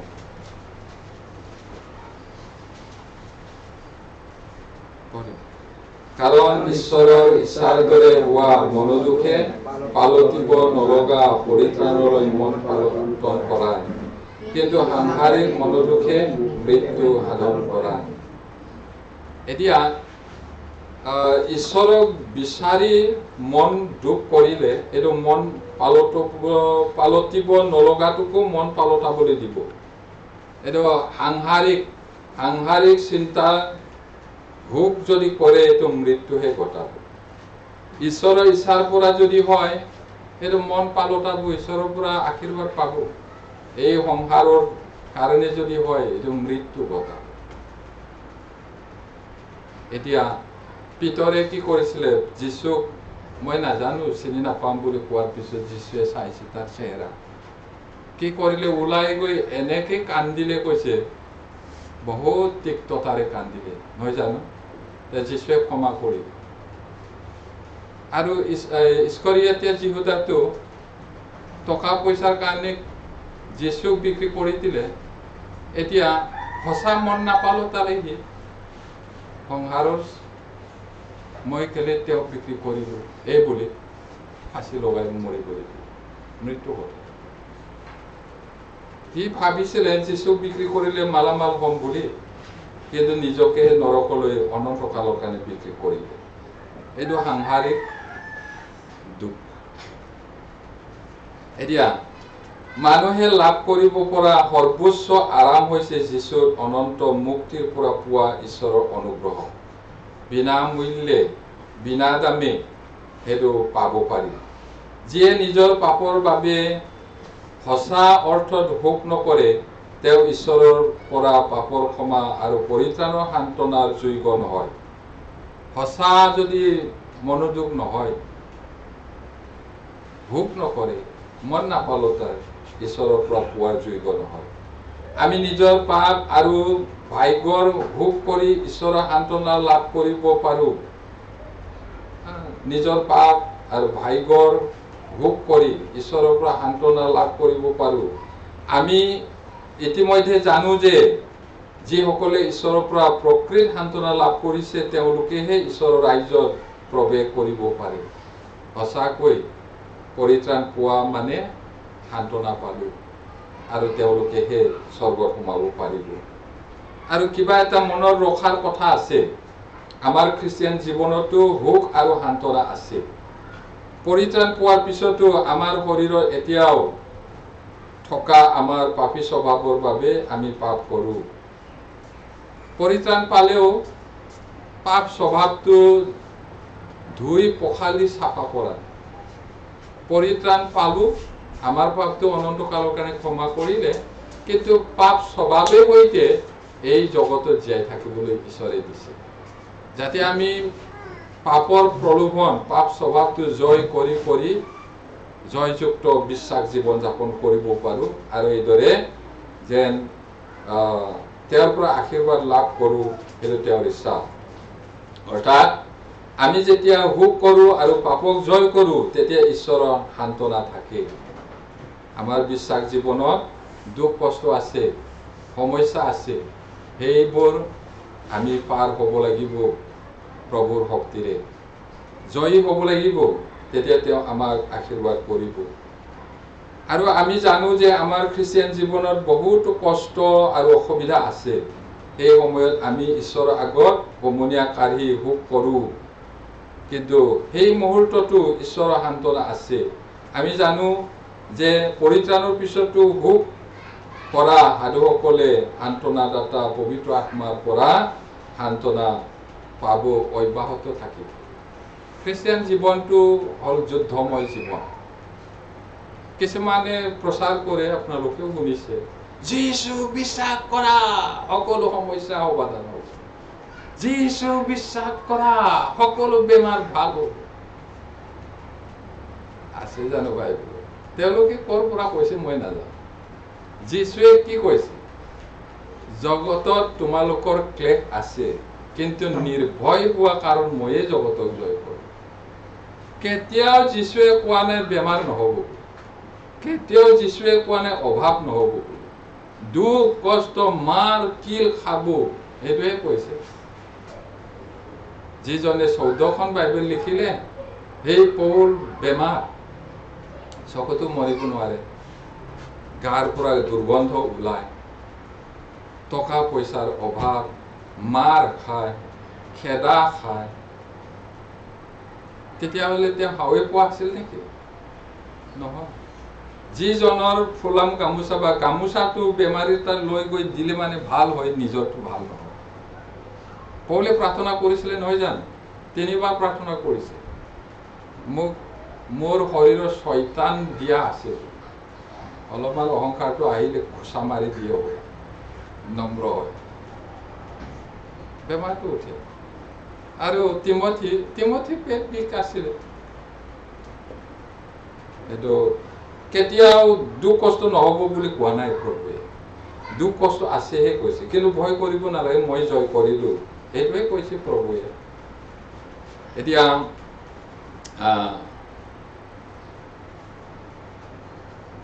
আমি 2 Korinthiয়াটো চাম। 2 Korinthiয়া 1 অধ্যায় 3 পৰা 7 পদলৈ।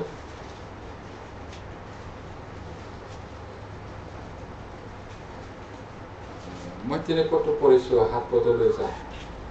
আমাৰ প্ৰভু যীশু খ্ৰীষ্টৰ পিতৃ ঈশ্বৰ ধন্য, তেওঁই কৰুণাময় পিতৃ আৰু সকলো সান্তনাৰ ঈশ্বৰ। আমি নিজে ঈশ্বৰৰ মাজত এই সান্তনাৰে সকলো ক্লেশৰ কথা সান্তনা কৰিব পাৰোঁ। এই কাৰণে তেওঁ আমাৰ ক্লেশৰ মাজত আমাক সান্তনা দিয়ে। কিয়নো যেনেকৈ খ্ৰীষ্টৰ দুখ আমালৈ উপচি পৰে, তেনেকৈ খ্ৰীষ্টৰ দ্বাৰাই আমাৰ সান্তনাও উপচি পৰে। আমি যদি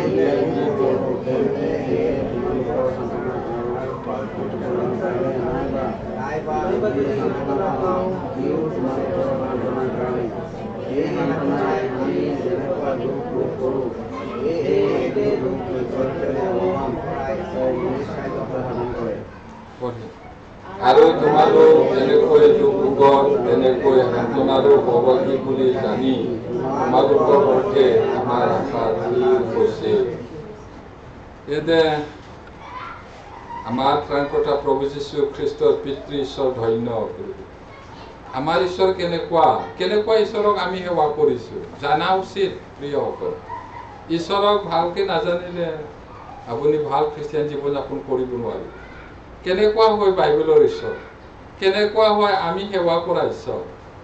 তেওঁ সান্তনাকাৰী ঈশ্বৰ। কি কৈছে? কৰুণাময় হয় আৰু তেওঁ সান্তনাৰ ঈশ্বৰ হয়। আমি ঈশ্বৰৰ পৰা শান্তি পাওঁ, ক্লেশৰ সময়তো তেওঁ আমাক শান্তি দান কৰে, সান্তনা দিয়ে।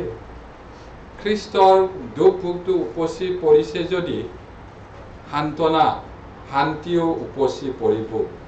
আৰু আমি এই পৃথিৱীত দুখ কষ্ট পাব পাৰোঁ, ইয়াত দুখ কষ্ট আছে বুলি কৈছে, কিন্তু ইয়াত আমি যিটো ঠাট্টা নিন্দা দুখ কষ্ট অভাৱ অনাটনৰ সন্মুখীন হৈছোঁ, স্বৰ্গ যিটো আনন্দ পামগৈ তাৰ লগত তুলনা কৰিবলৈ গ'লে একো বুলি গণ্য নহয় বুলি কৈছে পৌলে। পৌলে ইয়াত যিবোৰ কথা লিখিছে, তেওঁ এচি ৰুমত আছে, বাকীবোৰ ফিল্ডত কাম কৰি আছে, এনেকা নহয়। নিজেই ঘোচা খাই পিনি তেজ ওলাই থকা সময়তে ডিক্টেশ্যন কৰিছে, মনত ৰাখিব। হিল দলিয়াই মাৰ খাই মৰিলে বুলি পেলাই থৈ গৈছিলে, চাৰিওফালে কান্দিছে লগৰীয়াবোৰে, মণ্ডলীৰ মানুহ। তেতিয়া হাৰ পালে ঈশ্বৰৰ দয়া, বলা আকৌ যাম। লুষ্ট্ৰাত হৈছিলে এইটো। তেতিয়া এই মাত্ৰ আপোনাক শিল দলিয়াই মৰাই থৈ গ'ল, তাতে আকৌ যামনে? তেওঁ সান্তনা দিছিলে। দুখ কষ্টৰ মাজেৰেহে আমি স্বৰ্গ ৰাজ্যত সোমাব লাগিব। এইটো আকৌ বিপৰীত নল'ব, দুখ কষ্ট মাৰ কিল খালে স্বৰ্গ সোমায়, এনেকা নহয়। স্বৰ্গ সোমাব পৰা হোৱাৰ পিছত বিশ্বাস জীৱন যাপন কৰা সময়ত দুখ কষ্ট পাব, মাৰ কিল খাব। আমাৰ জীৱনটো এনেকুৱাই হয়, এইটোহে কৈছে। এতিয়া তেওঁ বিষাই আছে, তেজটো ওলাই আছে, এইটো লিখা। তেওঁ ডিক্টেশ্যনহে কৰিছে, শ্ৰোত্ৰলিপি লিখা মানুহটো লিখি গৈ আছে। কেতিয়াবা নাৱত গৈ আছে, কৈ আছে, লিখি আছে। সেইটো কাৰণে এতিয়া আমিতো ইয়াতে দাড়ি কমা পদবিলাক পাইছোঁ আচল বাইবেলটো এনেকুৱা নহয় নহয় দাড়ি কমা নাই গৈ আছে পিছত ভালকে বনাইছে মানে কথাটো সলনি কৰা নাই দাড়ি কমা পদ লাগে সেইটোৱে বনাইছে আমাৰ ভালৰ কাৰণে নহ'লে কেনেকুৱা মুখস্থ কৰিম এনেকুৱা কিমান দুখ কষ্টৰ মাজত তেওঁ ঈশ্বৰক কাম কৰি গৈছে আৰু তেওঁৱে সাক্ষ্য দিছে সান্তনা দাতা ঈশ্বৰে আমাক শান্তি দিব আৰু আমি শেষতে চাওঁ যিসকলে নিজৰ পাপৰ পৰা মন নাপালতাই তেওঁলোকে সান্তনা নাপায়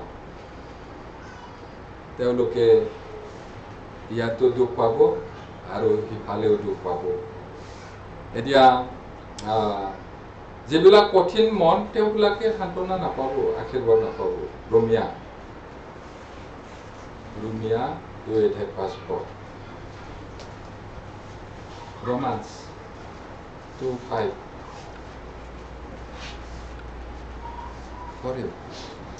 কিন্তু তোমাৰ কঠিনতাৰ আৰু খেদহীন হৃদয়ৰ দৰে ঈশ্বৰৰ ন্যায় বিচাৰ প্ৰকাশ আৰু ক্ৰোধৰ দিনলৈকে নিজলৈ ক্ৰোধ সাঁচিছা যিবিলাকে নিজৰ পাপৰ কাৰণে শোক নকৰে মন পালতাই ঈশ্বৰলৈ ঘূৰি নাহে খেদহীন হৃদয়ৰ কাৰণে সেই মহাবিচাৰৰ দিনলৈকে ক্ৰোধটো ঈশ্বৰক খঙৰ জুইটো আঙঠাটো জমা কৰি ৰাখিছিল ই সেইদিনা সন্মুখীন হ'ব লাগিব আৰু হাৰিব নোৱাৰিব কিন্তু ক্ৰুচত যীশুখ্ৰীষ্টৰ অনন্ত মুক্তিৰ দ্বাৰা যিসকলে পাপৰ বাবে শোক কৰে তেওঁলোকক ঈশ্বৰে প্ৰকৃত শান্তি দান কৰে সান্তনা আৰু আনন্দ দিয়ে সেইটো গীতমালা 32 number Geetmala Psalms 32 verse 1 and 2 32 1 and 2 যাৰ অপৰাধ ক্ষমা কৰা হয় যাৰ পাপ ঢকা হয় সেইজন ধন্য যি মানুহৰ দুখ জিবুৱাই নিলিখে আৰু যাৰ মনত প্ৰবঞ্চনা নাই সেইজন ধন্য এতিয়া ইয়াতে কৈছে দায়ুদে তেওঁৰ গীত ৰচনা যাৰ পাপটো ক্ষমা কৰা হয় যাৰ পাপটো ঢাকি দিয়া হয় সেইজন মানুহ ধন্য আৰু যি মানুহৰ দুখটো ঈশ্বৰে নিলিখে যাৰ মনত প্ৰবঞ্চনা নাই সেইজন ধন্য এতিয়া ধন্য মানুহ তেওঁবিলাকে আশীৰ্বাদ পাব এতিয়া যিচয়া 40 অধ্যায় Isaiah 40 verse 1 and 2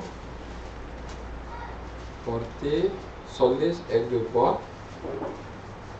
পঢ়িম তোমালোকৰ ঈশ্বৰে কৈছে তোমালোকে সান্তনা দিয়া মোৰ প্ৰজাবিলাকক সান্তনা দিয়া জেৰুচালেমক সান্তনাদায়ক বাক্য কোৱা আৰু তেওঁৰ যুদ্ধ যে শেষ হ'ল তেওঁৰ অপৰাধ যে ক্ষমা কৰা হ'ল তেওঁৰ সকলো পাপৰ সলনি জিহুৱাৰ হাতৰ পৰা যে তেওঁ দুগুণ মংগল পালে এই সকলো কথা তেওঁৰ আগত প্ৰকাশ কৰা এতিয়া জেৰুচালেমক সান্তনা দিয়া মানে এই সময়ত ইছৰাইলক কৈছিলে কিন্তু গোটেই মানৱ জাতিকে এতিয়া সান্তনাদায়ক বাক্য কোৱা যুদ্ধটো শেষ হ'ল যি সময়ত লিখিছিলে হোৱাই নাই যীশু অহা নাই মৰা নাই মুক্তিটো অনা নাই কিন্তু ঈশ্বৰৰ কাৰণে অতি বৰ্তমান ভৱিষ্যত বুলি নাই ঈশ্বৰটো সদায় প্ৰেজেণ্ট সেইটো কাৰণে তেওঁ কৰিবলৈ লোৱাটো কৰিলেই সেইটো এতিয়া ক্ষমা কৰা হ'ল অপৰাধটো পাপৰ সলনি জিহুৱাৰ হাতৰ পৰা দুগুণ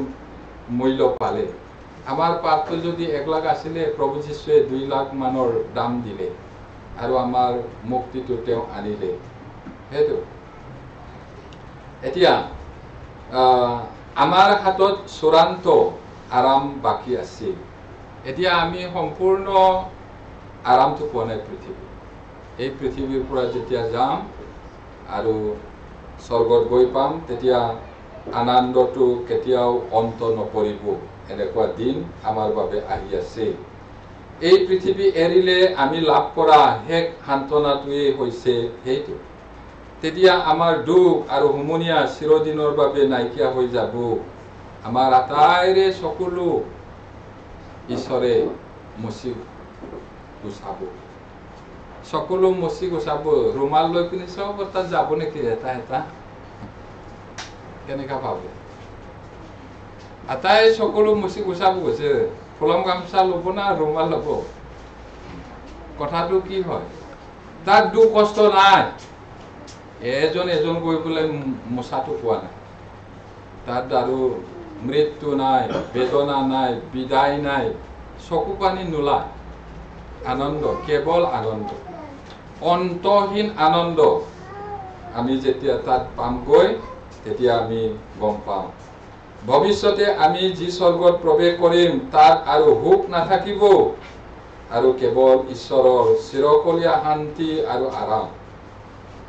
সুখ তাত নাই, সান্তনা পাব। এতিয়া অনন্তকলীয়া শান্তি আমি তাত পাম। কিমান যে আচৰিত হ'ব।